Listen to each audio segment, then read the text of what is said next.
हाल ही में ध्रुव राठी ने माउंट कैलाश पर एक वीडियो बनाया जिसमें उन्होंने तर्क और तथ्यों के जरिए समझाया कि आज तक कोई इंसान इस पर्वत पर क्यों नहीं चढ़ पाया। लेकिन माउंट कैलाश की कहानी सिर्फ नियमों, ऊंचाई या सरकारों तक सीमित नहीं है।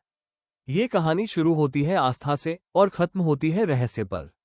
हिंदू मान्यताओं के अनुसार माउंट कैलाश स्वयं भगवान शिव का निवास है, वह स्थान जहां महादेव ध्यान में लीन रहते हैं, जहां समय थम जाता है और अहंकार गल जाता है।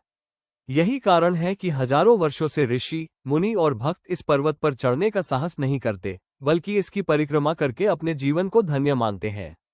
कहा जाता है कि जो कैलाश की परिक्रमा कर ले, उसके कई जन्मों के पाप नष्ट हो जाते हैं।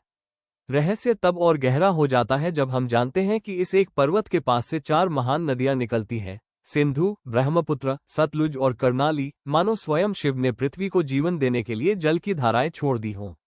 माउंट कैलाश का आकार भी किसी साधारण पहाड़ जैसा नहीं, बल्कि एक पूर्ण पिरामिड जैसा है, जिसकी चारों दिशाएं लगभग समान दिखाई देती हैं। कई लोग मानते हैं कि यह कोई सामान्य प्राकृतिक संरचना नहीं, बल्कि एक दिव्य ऊर्जा केंद्र है। ऐसा कहा जाता है कि कैलाश के आसपास पहुंचने पर लोगों को समय अलग महसूस होता है। कुछ यात्रियों का दावा है कि यहाँ कुछ ही दिनों में बाल और नाखून असामान्य रूप से तेज बढ़ जाते हैं, मानो समय स्वयं अपनी गति बदल लेता हो। वैज्ञानिक इसे साबित नहीं कर पाए, लेकिन आस्था कहती है, जहां शिव है, वहां नियम बदल जाते हैं। ध्रुव राठी के वीडियो में जहां बताया गया कि सरकारों ने पर्वतारोहण पर रोक लगा रखी है, वहीं भक्तों का मानना है कि असली रोक कानून की नहीं, चेतावनी की है।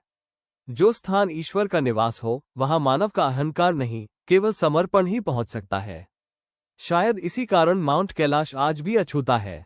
ये पर्वत हमें याद दिलाता है कि दुनिया की हर ऊंचाई जीतने के लिए नहीं होती। कुछ ऊंचाइयां ऐसी होती हैं जहां सिर झुकाया जाता है और आत्मा जाग जाती है। जय भोलेनाथ।